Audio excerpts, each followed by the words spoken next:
Shalom Bapak Ibu Saudara semua. Haleluya, puji nama Tuhan.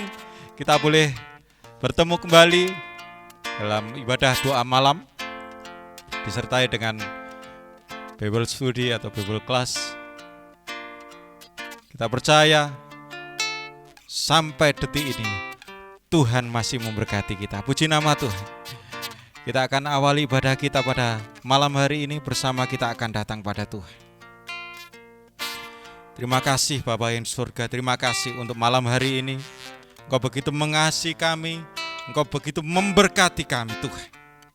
Saatnya Tuhan, kami mau naikkan rasa syukur kami, rasa cinta kami, rasa kasih kami buat Engkau. Kami mengasihi-Mu Tuhan, kami mencintai Engkau.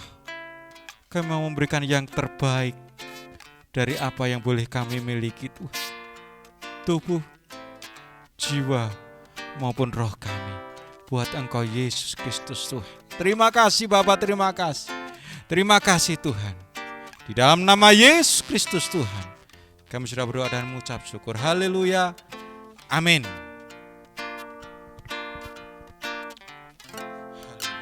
Haleluya, haleluya, haleluya. Bapa di surga, mulia nama-Mu, ajaib dan benar, sempurna karya-Mu. Kau menerima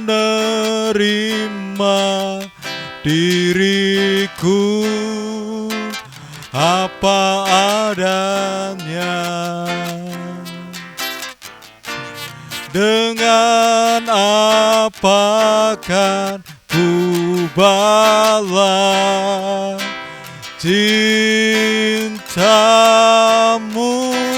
ku menyembah-Mu dengan hati yang rindu menyenangkan-Mu.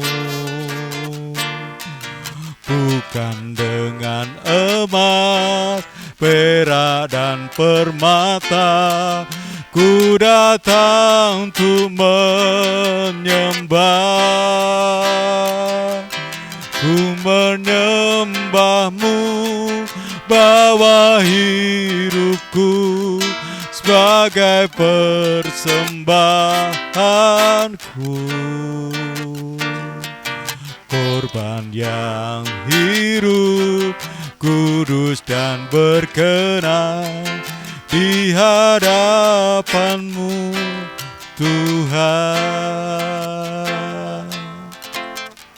Bapa di surga, Bapa di surga, mulia nama-Mu,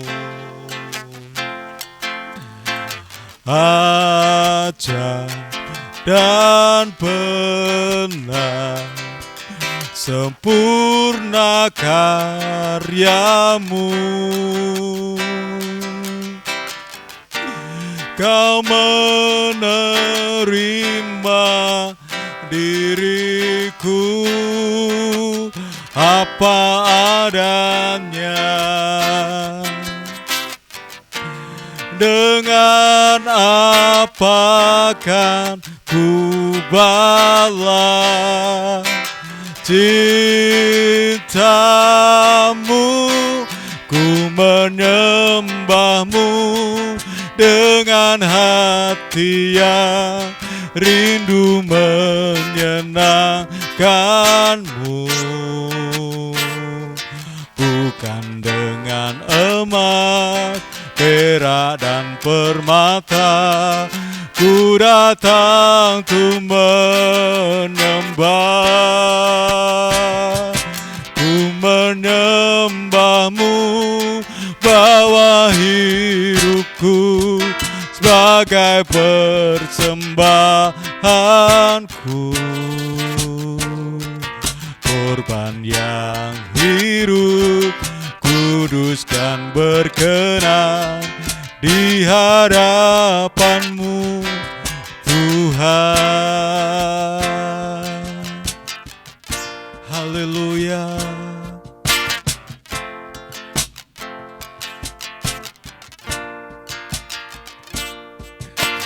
Bapa di surga, mulia nama-Mu, ajaib dan benar, sempurna karya-Mu. Kau menerima diriku apa adanya, dengan apa kan ku balas cinta-Mu, ku menyembah-Mu dengan hati yang rindu menyenangkan-Mu, bukan dengan emas, perak dan permata. Ku datang untuk menyembah, ku menyembah-Mu, bawa hidupku sebagai persembahanku, korban yang hidup, kudus dan berkenan di hadapan-Mu Tuhan.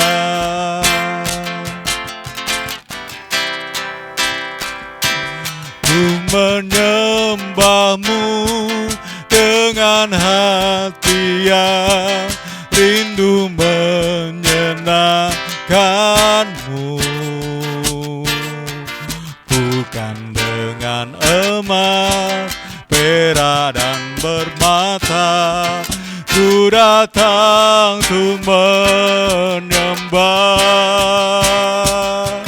ku menyembah-Mu, bawa hidupku sebagai persembahanku,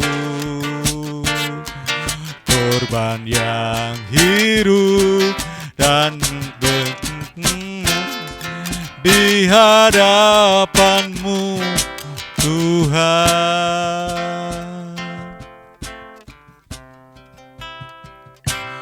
Ku menyembah-Mu dengan hati yang rindu menyenangkan-Mu, bukan dengan emas, perak dan permata.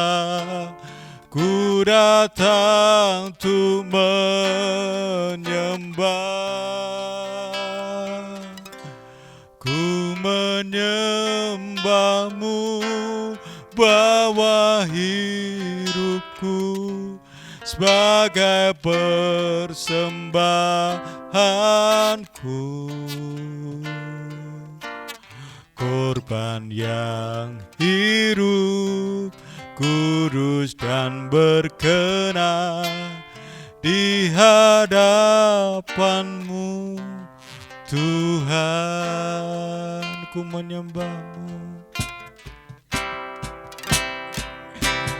ku menyembah-Mu dengan hati yang rindu menyenangkan-Mu, bukan dengan emas, perak dan permata. Ku datang untuk menyembah, ku menyembah-Mu, bawa hidupku sebagai persembahanku, Tuhanku, korban yang hidup, kudus dan berkenan di hadapan-Mu, Tuhan. Korban yang hidup, kudus dan berkenan di hadapan-Mu, Tuhan. Korban yang hidup, kudus dan berkenan di hadapan-Mu, Tuhan.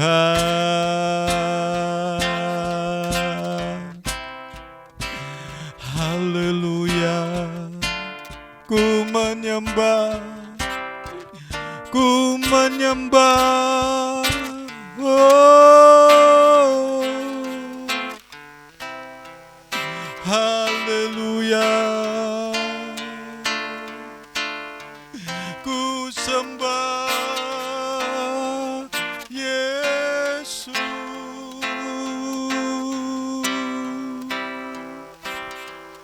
Ajaib dan benar, mulia dan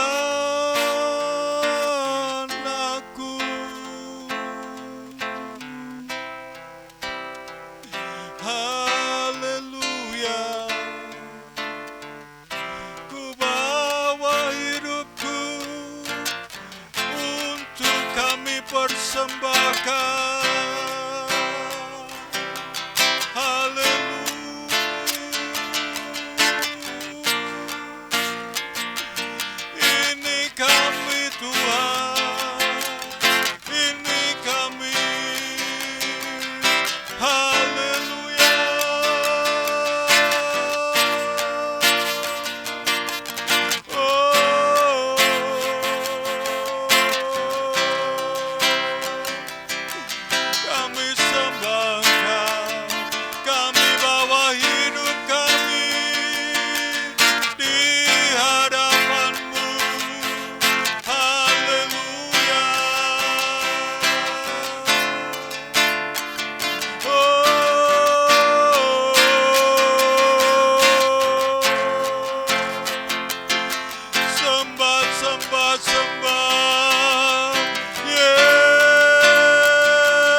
Persembahkan yang terbaik, Tuhan.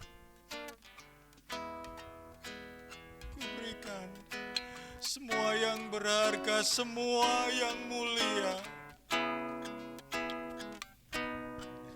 Haleluya, haleluya.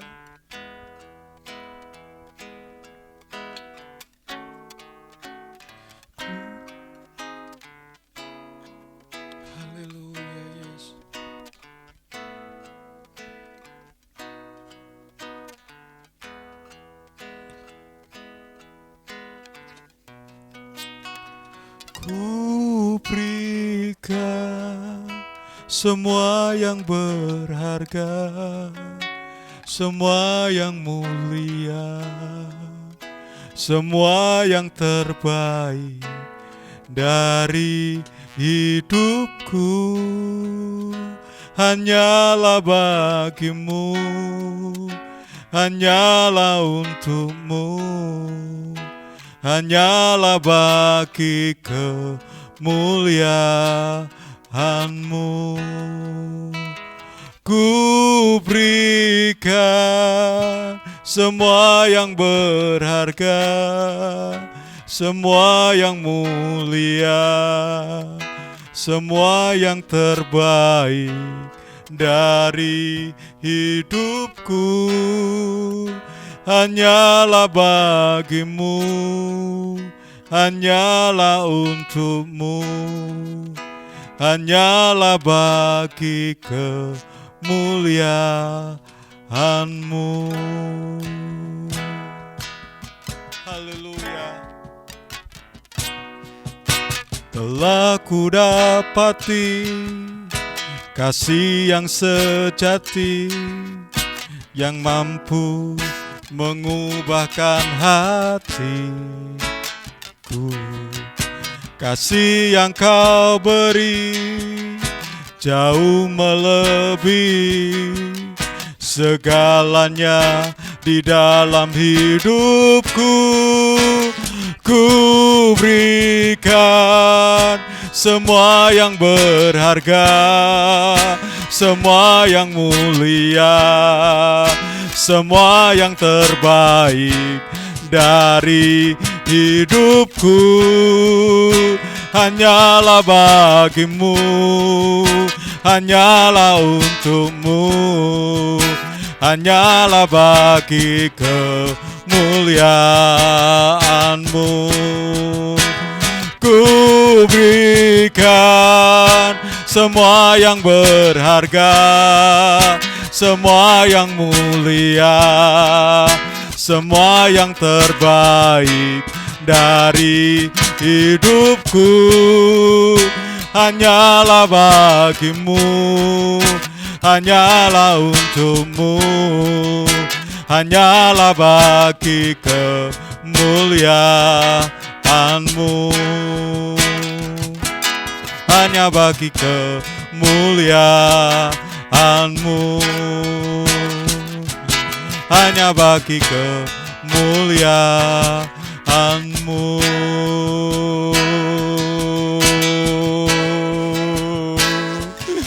Hanya bagimu, hanya bagimu, Yesus,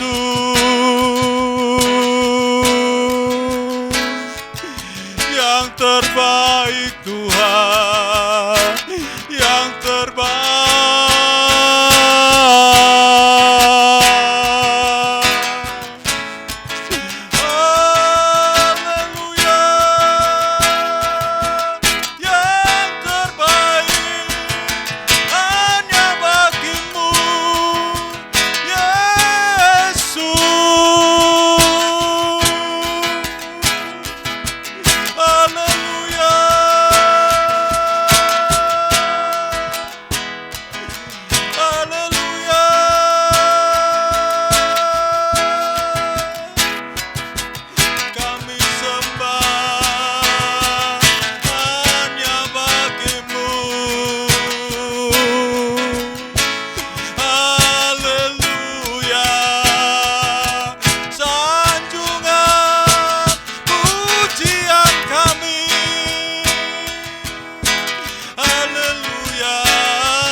yang seperti Engkau Tuhan.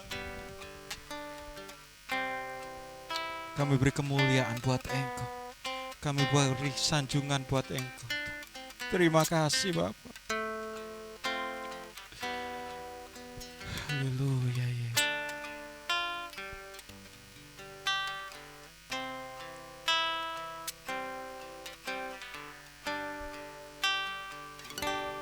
Ku beri kemuliaan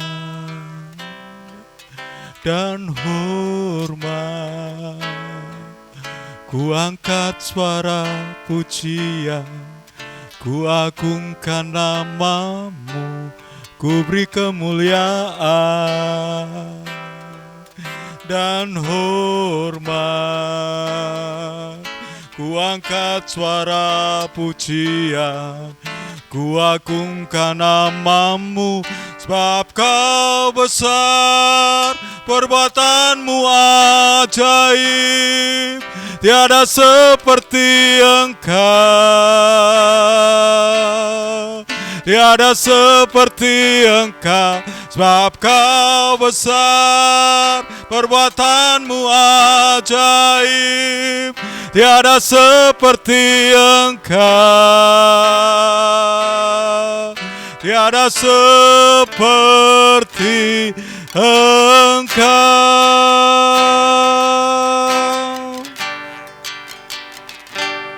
Ku beri kemuliaan dan hormat, ku angkat suara pujian, agungkan namamu, ku beri kemuliaan dan hormat, ku angkat suara pujian, ku agungkan namamu, sebab Kau besar, perbuatanmu ajaib, tiada seperti Engkau, tiada seperti Engkau, sebab Kau besar, perbuatanmu ajaib, tiada seperti Engkau, tiada seperti Engkau. Kau besar, perbuatanmu ajaib, tiada seperti Engkau, tiada seperti Engkau, sebab Kau besar, perbuatanmu ajaib, tiada seperti Engkau, tiada seperti Engkau, tiada seperti Engkau, tiada seperti Engkau. Oh, amin. Haleluya. Haleluya. Terima kasih Bapak, terima kasih atas waktu dan kesempatan yang Kau berikan buat kami pada malam hari ini Tuhan. Kami percaya Tuhan, Engkau mengasihi kami, Engkau memberkati kami dengan limpahnya. Terima kasih Bapak, terima kasih. Sebentar kalau kami akan mendengarkan firman-Mu Tuhan, kami percaya firman-Mu yang menjadikan tuntunan buat kami Tuhan, dan kami boleh menghadapi hari-hari kami. Firman-Mu kekuatan kami, firman-Mu penerang dalam kegelapan hidup kami. Terima kasih Bapak, terima kasih Tuhan. Berkati hamba-Mu, pakai hamba-Mu. Dan apa yang boleh disampaikan, hikmat akal budi yang dari Allah ada bersama dengan hamba-Mu. Terima kasih Bapak, terima kasih. Bila semua yang percaya dan siap mendengarkan firman Tuhan bersama-sama katakan amin. Shalom. Kita masuk ulangan bagian yang ke-28. Kita kembali lagi sesudah kita belajar Tritunggal ya. Nah, latar belakang kitab Ulangan, kita bangsa ini telah dipilih oleh Tuhan dan ditebus dari Mesir dengan kemah tabernakel yang lengkap, lalu diinstruksikan dalam waktu 1 bulan untuk hidup dalam kesucian dan dipersiapkan memiliki tanah perjanjian setelah melewati 40 tahun di gurun. Jadi Musa akan meninggal sebelum masuk ke tanah perjanjian, dan kitab Ulangan ini mencatat tentang khotbah-khotbah kepada generasi yang akan masuk ke negeri perjanjian itu. Dan kata kunci kitab Ulangan adalah renewal, pembaharuan. Pembaharuan apa? Pembaharuan perjanjian Tuhan, perjanjian Musa, perjanjian Sinai, perjanjian Taurat yang Tuhan sudah sampaikan 40 tahun yang lalu di Gunung Sinai. Ulangan memiliki ayat kunci di pasal 6 ayat 4 dan 5. Dengarlah hai orang Israel, Tuhan itu Allah kita, Tuhan itu Esa. Kasihlah Tuhan Allahmu dengan segenap hatimu dan dengan segenap jiwamu dan dengan segenap kekuatanmu. Nah, kalau mau mendengar penjelasan Ulangan pasal 6 ini ada di Tritunggal pasal seri yang pertama ya. Oke, Ulangan adalah pembaruan perjanjian Musa, dan Walk Through the Bible mengatakan bahwa ini duet. Hukum pertama dan hukum kedua berjalan bersama-sama. Kita sudah sampai Ulangan pasal yang kelima. Ingat ya, ini tentang kita sekarang masuk kepada eksposisi 10 titah dari apa yang Allah sudah lakukan di masa lampau, dan sekarang ini Allah mengharapkan apa yang Allah harapkan. Dan kita sudah belajar minggu-minggu sebelumnya rekapitulasi hukum di Horeb, pengaturan di khotbah kedua, panggilan untuk ketaatan dan dasar titah, dan dasar titah 1 dan 2 itu minggu lalu.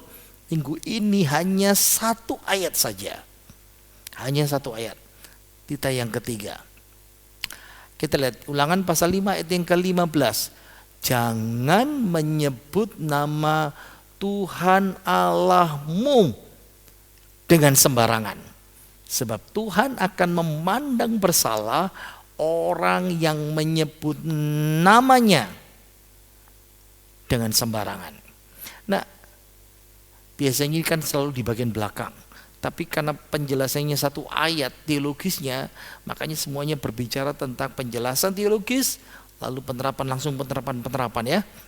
Oke, dasar titah yang ketiga, jangan menyebut nama Tuhan Allahmu dengan sembarangan. Nah, menyebut nama Tuhan dengan sembarangan secara harfiah itu berarti menyalahgunakan nama Tuhan. Jadi idenya mengangkat nama Tuhan ke atas tapi menempelkannya pada kekosongan. Tidak usah pusing-pusing. Idenya beberapa kita lihat ya. Perintah ini, dasar titah ketiga ini melarang penggunaan nama Tuhan dengan kata-kata yang tidak senonoh. Apa itu? Mengutuk, menghujat dengan kata-kata kotor dan menempelkannya dengan nama Allah atau nama Yesus. Ada beberapa contoh penerapan buat kita. Saya nggak berani ngomong, tapi saudara bisa baca. Ungkapan titik-titik yang warna kuning itu sangat populer hari-hari ini, ya, di generasi ini. Pada awalnya mungkin 1 abad yang lalu, 70 tahun yang lalu, dianggap ini penghujatan. Karena secara harfiah terkutuklah titik-titik. Maaf. Namun seiring dengan waktu, ungkapan titik-titik ini jadi istilah umum. Dipakai orang di medsos, di TV, di film, waktu mereka kesal, kecewa, marah, dan repotnya orang Indonesia ikut-ikutan. Wow, ini berhubungan dengan titah ketiga. Maaf, saya tidak berani ngomong ya. Apa di situ? 3. Kamus Besar Bahasa Indonesia, kata Kamus Besar Bahasa Indonesia, ini bicara tentang sumpah serapah atau menyerapahi. Mengutuki, menyumpahi atau membaca mantra jampi-jampi untuk mengusir setan dan semuanya. Sekarang bisa paham ungkapan tadi itu ya, 4 contoh tadi itu, yang mana? Ini dan 3 ini, apa artinya? Itu menyumpahi Allah, itu mengusir Allah. Jangan ikut-ikutan, jangan berani ngomong begitu. Jangan menyebut nama Tuhan Allahmu dengan sembarangan. Nama Allah harus dikuduskan, harus dihormati, harus disegani. Amat kudus dan hanya bisa dipakai dengan cara yang amat suci. Ya. Contoh ya, Imamat pasal 24 ayat 14, 15, 16. Ada anak kecil, ada anak yang mengutuk. Dan orang berkata, bawa. Musa berkata, sebagai contoh, semua orang yang dengar letakkan tangannya. Itu berarti jadi saksi. Ayat 15, engkau harus mengatakan kepada orang Israel begini, setiap orang yang mengutuki Allah, ingat ya, sumpah serapah tadi itu, harus menanggung kesalahannya sendiri. Ayat 16, siapa yang menghujat nama Tuhan? Aku tidak menghujat, tapi pakai ungkapan 4 itu atau yang lain sama saja. Harus dihukum mati. Itu hukuman Tuhan. Oke. Kata menghujat, nagab bahasa Ibrani-nya, itu melubangi, menusuk, menandai, membedakan atau menunjukkan sebagai. Makanya ketika orang Yahudi pakai kata, begitu dengar kata Tuhan huruf besar yang bahasa Indonesia, orang sebut YHWH, dan disebut nada vokalnya ya, itu terlalu kudus.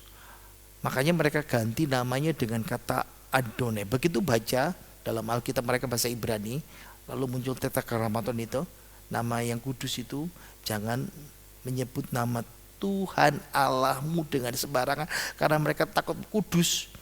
Mereka ganti dengan kata Adonai. Ngeri, karena mereka takut kalau ngomongnya salah. Nah, setiap kata ada kata Tuhan, huruf besar itu dalam bahasa Indonesia, atau YHWH, orang bilang Yahweh itu, orang Ibrani ganti dengan nama Adonai atau Hashem, nama itu. Karena mereka hormat sekali. Nah, ada banyak orang yang ngotot harus diganti. Hati-hati ya, masih penggunaannya sungguh-sungguh dengan baik-baik. Nah, ada orang berkata, saya mengutuk itu kan cuman sekali, nggak apa-apa, itu kan iseng. Ya namanya keceplosan, bisa berhenti. Atau biasalah, nggak usah diributkan, itu umum. Sekarang sudah umum. Mau umum mau enggak kayak terserah. Ingat ya, kalau engkau berkata ini dosa, itu sesuatu yang biasa dan dilakukan banyak orang, tidak perlu dipermasalahkan. Tetap dosa. Ya, contohnya ya, waktu saya pribadi kecil, saya pernah menghujat nama Tuhan dalam doa. Waktu mau makan, Tuhan hukum saya itu. Ya, nah di klip ini kita melihat 7 orang yang menghina nama Yesus dan dihukum namanya. Kita lihat klipnya, 7 menit ya. Sebuah tragedi menimpa seorang calon presiden asal Brazil, Tancredo Neves, yang terpilih melalui pemungutan suara pada tahun 1980. Saat kampanye, pria kelahiran 1910 ini pernah berkata bahwa jika ia memperoleh lebih dari 500.000 suara, tak akan ada yang bisa melengsarkannya dari jabatan presiden, bahkan Tuhan sekalipun. Tancredo Neves akhirnya memang berhasil memenangkan pemilu tersebut.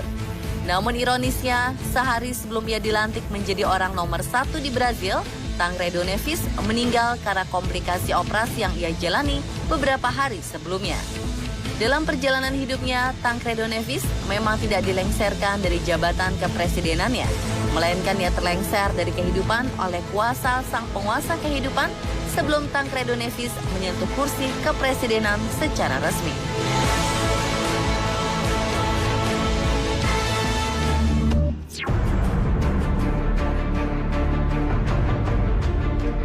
John Lennon. Ia adalah salah satu personil band The Beatles asal Inggris yang populer dan fenomenal di tahun 60-an. Namun John Lennon juga terkenal karena kematiannya yang menggenaskan. Pada tanggal 8 Desember 1980, John Lennon tewas tertembak di depan rumahnya di New York, Amerika Serikat oleh seorang penggemar fanatiknya sendiri, Mark David Chapman. Beberapa tahun sebelumnya, ketika tengah diwawancarai oleh media Inggris, Evening Standard, John Lennon pernah mengatakan bahwa ia dan The Beatles lebih terkenal dibanding Tuhan. Ia pun menantang dengan berkata, kita lihat siapa yang lebih dulu tenggelam, Tuhan beserta ajarannya, atau The Beatles dengan aliran rock and roll-nya. Pernyataan John Lennon ini pun mengundang kontroversi. Para remaja yang marah dengan kalimat John Lennon itu kemudian membakar piringan hitam serta poster-poster The Beatles. Tahun 1970, The Beatles membubarkan diri lalu tenggelam. Sementara itu, jauh sebelum The Beatles ada dan hingga selama-lamanya, Tuhan Yang Maha Kuasa tetap ada. Penembakan yang dilakukan seorang penggemar John Lennon tersebut dianggap banyak orang sebagai akibat dari perkataannya yang menghina Tuhan.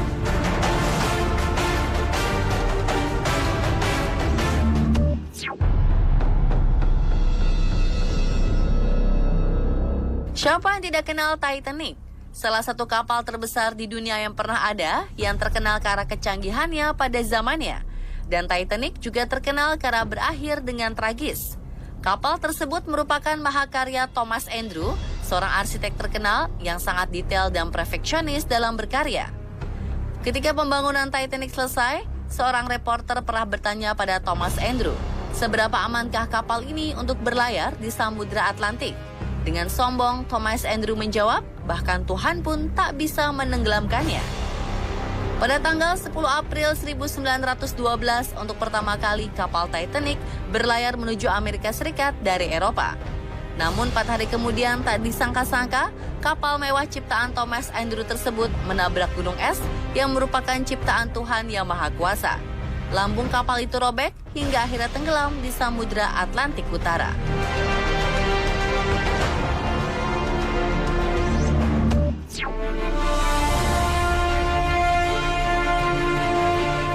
Cantik, populer, dan kaya raya adalah kehidupan yang dialami Marilyn Monroe, aktris terkenal di era 50-an.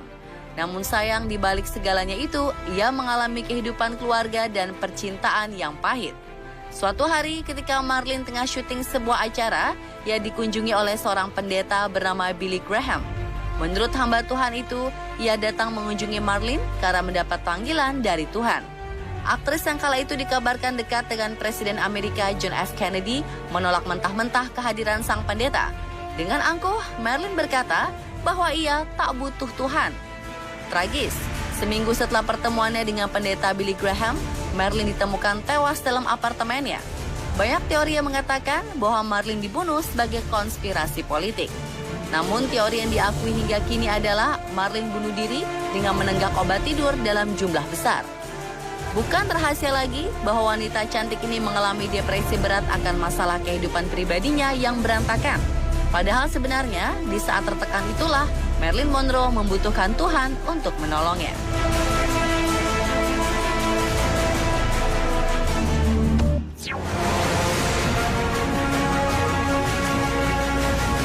Sikap penghinaan terhadap Tuhan yang akhirnya berakhir tragis juga pernah dilakukan oleh seorang penyanyi dan penyair terkenal asal Brazil yang bernama Cazuza. Saat tengah melakukan pertunjukan di Rio de Janeiro, Brazil, artis yang meninggal pada tahun 1990 itu menghembuskan asapnya ke udara sambil berkata dengan sangat tidak sopan, "Tuhan, asap ini untukmu." Pria dengan nama asli Agenor Miranda Araújo Neto ini pun akhirnya meninggal karena kanker paru-paru di usia 32 tahun. Cazuza merupakan salah satu artis terkenal Brazil yang telah menjual lebih dari 5 juta kopi album. Sayangnya kehebatan dalam berkarya tidak seperti kehidupan pribadinya. Ia diketahui mengidap AIDS dan memiliki orientasi seksual ganda atau biseksual. Selama hidupnya, ia juga pernah mendapatkan beberapa masalah dengan obat-obatan terlarang.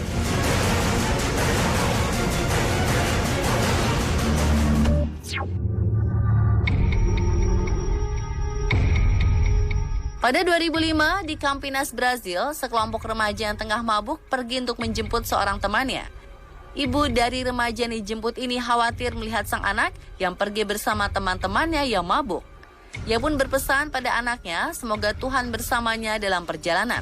Namun sayang remaja tersebut bukannya mengaminkan apa yang dikatakan sang ibu. Ia malah menjawab, Tuhan boleh ikut bersama mereka. Hanya jika Tuhan duduk di bagasi karena kursi mobil sudah penuh. Tragis, beberapa jam kemudian para remaja tersebut ditemukan tak bernyawa karena kecelakaan. Seluruh penumpang mobil malang itu tewas dan keadaan mobil benar-benar hancur. Namun sungguh ajaib, di tengah bangkai mobil yang sudah tak berbentuk, bagasi mobil tersebut tidak ikut hancur. Bentuknya tetap utuh. Bahkan polisi menemukan beberapa telur dalam bagasi tersebut tetap utuh alias tidak pecah atau retak sama sekali. Apakah ini sebuah kebetulan atau memang Tuhan telah menyatakan kekuasaannya sebagai pengendali setiap keadaan? Ulangan pasal 5 ayat 11 kita baca lagi. Jangan menyebut nama Tuhan Allahmu dengan sembarangan. Sebab Tuhan akan memandang bersalah orang yang menyebut namanya dengan sembarangan. Penerapan lagi. Kita tidak boleh menggunakan nama Tuhan dengan cara manipulatif. Apa itu? Nama Tuhan dipakai dalam sihir. Oh, aku tidak pakai sihir. Mengutuk orang. Itu mengeksploitasi nama Tuhan untuk penggunaan ilahi, misalnya secara tahayul, magis, sihir. Kita lihat contoh-contohnya ya. Dukun-dukun Kristen. Nah, dukun-dukun Kristen itu melakukan penyembuhan. Saudara kan bisa lihat kan? Dulu banyak di iklan. Oh, ini bukan dukun sesat ini penyembuhan. Ambil ayat Alkitab, dibakar, entahkah dimasukkan di air putih atau langsung minum air putih, didoakan. Tujuannya baik untuk penyembuhan, tapi intinya sama, kedok Kristen yang menyesatkan. Hati-hati. Misalnya ada contoh lagi ya, penginjil muda, dalam tanda petik, bukan pendeta, pacaran sama gadis, tapi bibinya, tantenya tahu, tante gadis itu tahu bahwa orang laki-laki ini gonta-ganti pacar, nggak baik ini. Waktu ketemu ditegur, tahu jawabannya, mengagetkan. Yang ngaku penginjil itu, tante jangan macam-macam, nanti saya kutuk dalam nama Yesus. Lihat ya, ini lagu lama. 2000 tahun yang lalu di perjanjian baru, Simon tukang sihir di perjanjian baru kepingin kuasa yang bisa dipakai. Ketika dia melihat rasul-rasul bisa menyembuhkan dan menghukum dengan nama Yesus, wah dia kepingin punya kuasa itu. Nah jadi orang-orang yang seperti Simon tukang sihir, seperti penginjil gadungan yang tadi itu, kalau pakai nama kuasa Tuhan, wah jelas sekali. Kalau destruktif, egois dan jahat itu pasti bukan kuasa Tuhan. Iblis itu. Ya. Ada seorang petobat dari Muslim cerita, dibawa pendeta, enggak tahu pendeta sungguhan atau saya bilang gadungan lah, dibawa ke pelayanan, berkhotbah. Orang ini bertobat, wah ditambahi bumbu-bumbu penyedap, ya micinnya kebanyakan. Pendeta itu cerita, waktu saya berdoa, tiba-tiba jarum berguguran dari tubuhnya.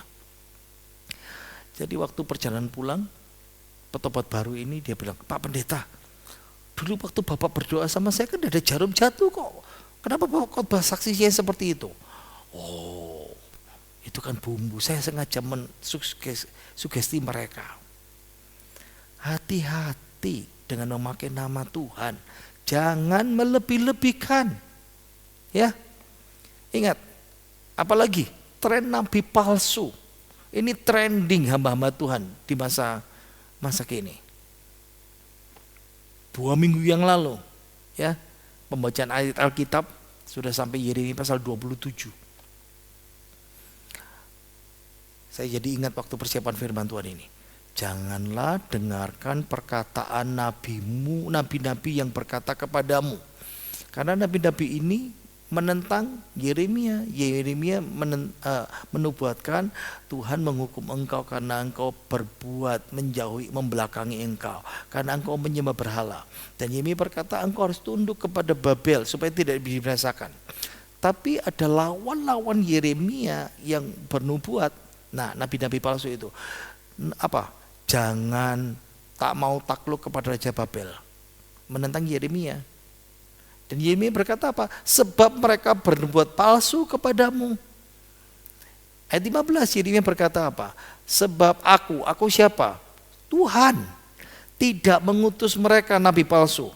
Demikianlah firman Tuhan. Tetapi mereka siapa? Nabi palsu itu bernubuat berani pakai nama Tuhan. Tuhan bilang kepada saya, Tuhan berbicara kepada saya. Itu yang sedang tren. Dan apa Tuhan berkata? Engkau akan kubercerai beraikan dan menjadi binasa sama dengan nabi-nabi palsu itu yang bernubuat. Ingat ya, zaman sekarang jemaat ada beberapa jemaat kecil, sebagian kecil suka yang ngeroh-ngeroh gitu. Waduh, kagum, mengidolakan kalau ada apa tuh hati hamba Tuhan. Ada hamba Tuhan yang ngaku, wah saya dapat nubuat dari Tuhan, saya dapat visi, saya dapat mimpi penglihatan, saya dengar Tuhan bicara, saya mengalami di dunia orang mati, saya ke surga, saya ke neraka, dapat mujizat. Ingat ya, saya tidak anti, dengarkan baik-baik. Tapi Alkitab berkata apa? Ujilah segala sesuatu dan peganglah yang baik. Masih hati-hati orang Kristen. Ya. Ini bukan berarti mereka lebih tinggi rohaninya. Ini hamba Tuhan yang lebih hebat. Hati-hati. Oke. Jangan menyebut nama Tuhan Allahmu dengan sembarangan. Yang kedua, frasa yang kedua, sebab Tuhan akan memandang bersalah orang yang menyebut namanya dengan sembarangan. Apa penerapan yang terakhir buat kita? Petunjuk dalam BB mengatakan kepada apa? Tetapi yang terutama saudara, janganlah kamu bersumpah demi surga, demi bumi atau demi sesuatu. Demi Tuhan. Nah, jika ya, hendakkan kamu ya, katakan ya. Jika tidak, hendaklah kamu katakan tidak, supaya kamu jangan kena hukuman. Jangan menyebut nama Tuhan dengan sembarangan. Sumpah aku demi Tuhan. Sumpah aku demi Tuhan. Supaya orang percaya bahwa kita tidak berdosa. Sebetulnya karena kita salah. Lihat ya. Mata Tuhan menjelajah seluruh bumi. Untuk melimpahkan kekuatannya kepada mereka yang bersungguh hati terhadap dia. Katakan ya. Kalau itu ya. Katakan tidak. Kalau itu tidak. Mari kita berdoa.